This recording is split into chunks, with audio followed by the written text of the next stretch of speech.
এই ভিডিওতে আমরা সেন্টেন্সের বিভিন্ন এলিমেন্ট সম্বন্ধে ধারণা নিব। বেসিক গ্রামারের এই ধারণাগুলো আমাদেরকে সেন্টেন্স বুঝতে অথবা বিভিন্ন ধরনের কম্পিটিটিভ এক্সামে ভালো করতে সহায়তা করবে। এইটা অবশ্যই স্পিকিং ক্ষেত্রেও, রাইটিং, স্পিকিং, লিসেনিং সব জায়গাতেই বুঝতে সহায়তা করবে ভালোভাবে, যদি আমরা সেন্টেন্সের এলিমেন্ট সম্বন্ধে ধারণা রাখি। তো বেসিক গ্রামারের এই পার্টে আমরা শুরু করছি এলিমেন্টস অফ সেন্টেন্সে। আমরা এইটার ক্ষেত্রে আমরা কয়েকটা উদাহরণ এখানে দেখতে পাচ্ছি, যেমন সে বাড়ি যায়, হি গোজ হোম। সে ভাত খায়, হি ইটস রাইস। রহিম মাঠে খেলা করে, রহিম প্লেজ ইন দ্য ফিল্ড। এখানে আপনারা দেখতে পাচ্ছেন যে ছোট ছোট তিনটা সেন্টেন্স, সিম্পল সেন্টেন্স, কিন্তু সেন্টেন্সের কোনটাকে কোন পার্ট বলে হয়তো আমরা জানি না। যদি না জানি তাহলে এই একই কনসেপ্ট আমরা বড় বড় সেন্টেন্সের ক্ষেত্রে আমরা তখন আরো বেশি কি বলছি অসুবিধায় পড়বো, বুঝতেই পারবো না সেন্টেন্স আসলে কি মিন করতেছে। লিসেনিং ও তাই, আপনারা যারা আইএলটিএস এক্সাম দেবেন আম, বা নর্মাল লিসেনিং এর ক্ষেত্রেও তাই, আপনি বুঝতে পারবেন না কে বলতেছে, কি বলতেছে, কেন বলতেছে। এই জন্য আমরা সহজ করে আগে বুঝতে হবে প্রত্যেকটা সেন্টেন্সের এলিমেন্ট গুলা কি। তো এখানে একটা এলিমেন্ট আছে, যেমন হি একটা এলিমেন্ট, হোম একটা এলিমেন্ট, নিচেও তাই, রহিম এলিমেন্ট, হি তারপরে এরপরে ফিল্ড একটা এলিমেন্ট অবশ্যই, রাইস একটা, তারপরে অবশ্যই গোজ, ইট, প্লেজ, এগুলো প্রত্যেকটা এলিমেন্ট, প্রত্যেক বাণী হচ্ছে, প্রত্যেকটা নাম আছে। এগুলো কি কিভাবে বুঝবো, সেইটা হচ্ছে আমাদের চ্যালেঞ্জ, সেটা আমাদের জন্য বোঝা জরুরি। আমরা যদি ওইটা বুঝতে পারি তাহলে হবে কি, আমরা অবশ্যই সেন্টেন্সটা বুঝতে পারার মানে আমাদের রিডিং, রাইটিং, স্পিকিং প্রত্যেকটা পার্টে ভালো করা সহজ, আইএলটিএস অথবা অন্যান্য যে কোনো ক্ষেত্রেই। সেক্ষেত্রে আমরা নর্মালি সেন্টেন্সে থাকে সাবজেক্ট, সাবজেক্ট থাকে, তারপরে ভার্ব থাকে, তারপরে অবজেক্ট থাকে। অবজেক্ট থাকতেও পারে, নাও থাকতে পারে, তারপরে আমরা নর্মালি বেসিক লিখে রাখলাম যে এগুলো থাকতে পারে। কোনটা সাবজেক্ট, কোনটা ভার্ব, কোনটা অবজেক্ট, এই জিনিসটা যারা জানা খুবই জরুরি। তো আমরা সাধারণত ভার্ব নর্মালি বুঝি আমরা।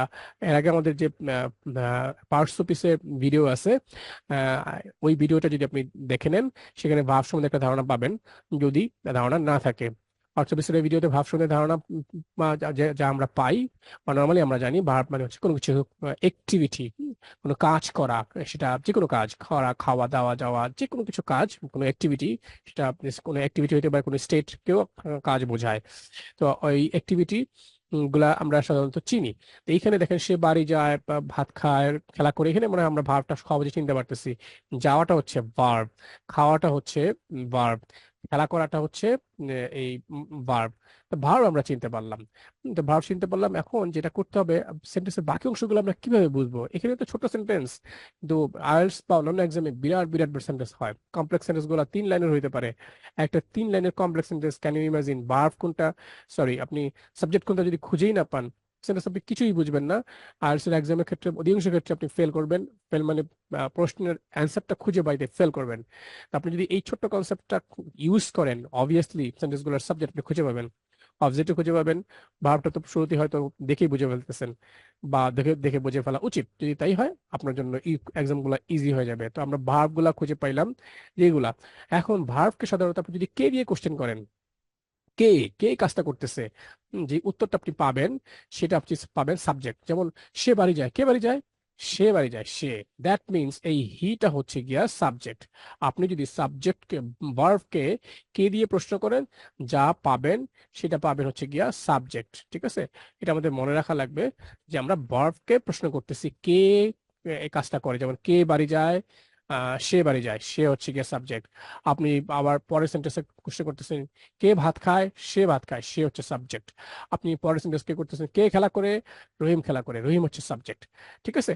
তো আপনারা এটা হলো গিয়ে আমরা সাবজেক্ট কিভাবে খুঁজে পাবো কোনো একটা সেন্টেন্সের ক্ষেত্রে।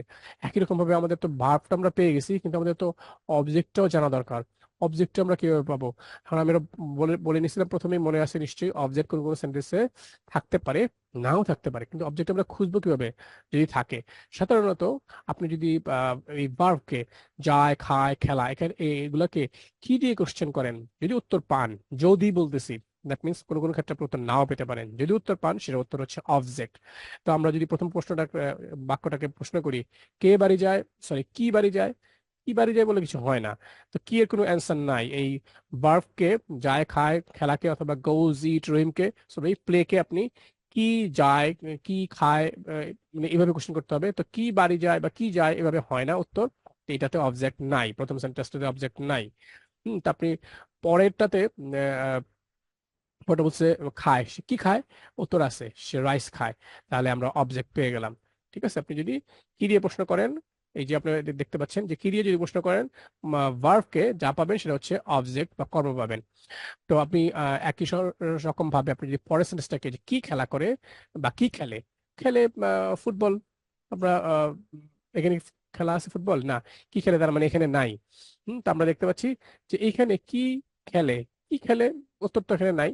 যেহেতু উত্তর নাই, তাহলে আমরা বুঝতেছি পরের সেন্টেন্সটাতে রহিম আম, প্রথম সেন্টেন্স আর পরের সেন্টেন্সটাতে কোনো ধরনের অবজেক্ট আমরা খুঁজে পেলাম না, কারণ উত্তর হিসেবে কিছু আসতেছে না।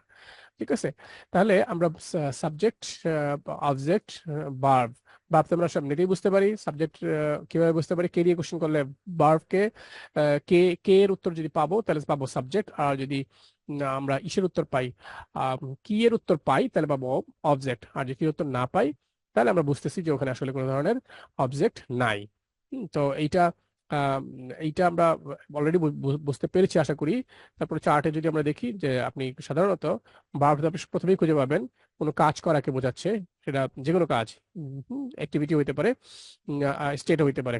তো কাজ আপনি ভার্ব যদি খুঁজে পেয়ে যান, এই ভার্বকে আপনি কোশ্চেন করবেন কে ওই কাজটা করতেছে, কে দিয়ে যদি কোশ্চেন করেন যা উত্তর পাবে সেটা হচ্ছে সাবজেক্ট। ঠিক আছে, আর আপনি যদি ওই ভার্বকেই আপনি যদি কি দিয়ে কোশ্চেন করেন, হুম কি দিয়ে কোশ্চেন করেন, সেই ভার্বকে যদি করেন উত্তরটা যা পাবেন সেটা হচ্ছে অবজেক্ট। তো কি খায়, রাইস খায়। আর আপনি যদি কে দিয়ে কোশ্চেন করতেছেন, কে খায়, শেখায়, হি। তো এইটা একটা সিম্পল কনসেপ্ট, এই কনসেপ্টটি অনেক বড় বড় সেন্টেন্স ক্ষেত্রে যদি আপনি অ্যাপ্লাই করেন, আইএলটিএস এ সাধারণত কমপ্লেক্স সেন্টেন্সে ভরা থাকে, বড় বড় সেন্টেন্স, 3 লাইনের সেন্টেন্স হতে পারে, যেটা আমি আগে বললাম। এই সেন্টেন্সগুলোর ক্ষেত্রে যদি আপনি অ্যাপ্লাই করেন, আপনি সাবজেক্টটা অবশ্যই খুঁজে পাবেন, অবজেক্টও খুঁজে পাবেন, আর ভার্ব তো আপনি দেখেই চিনতে পারবেন।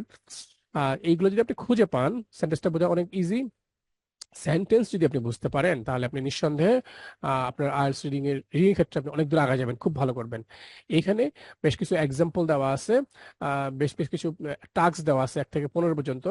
তো আপনারা এইগুলার হোম টাস্ক হিসেবে এইগুলো আপনারা এখান থেকে সাবজেক্ট কোনটা, কোনটা অবজেক্ট, কোনটা ভার্ব বের করতে পারেন। বের করে আপনারা কমেন্টে জানাতে পারেন। ওকে, এই ভিডিওটি যদি ভালো লেগে থাকে লাইক করবেন, শেয়ার করবেন। আহ, কোনো কোশ্চেন থেকে থাকলে কমেন্টে জানাতে পারেন, আশা করি রিপ্লাই পাবেন। আহ, ধন্যবাদ সবাইকে।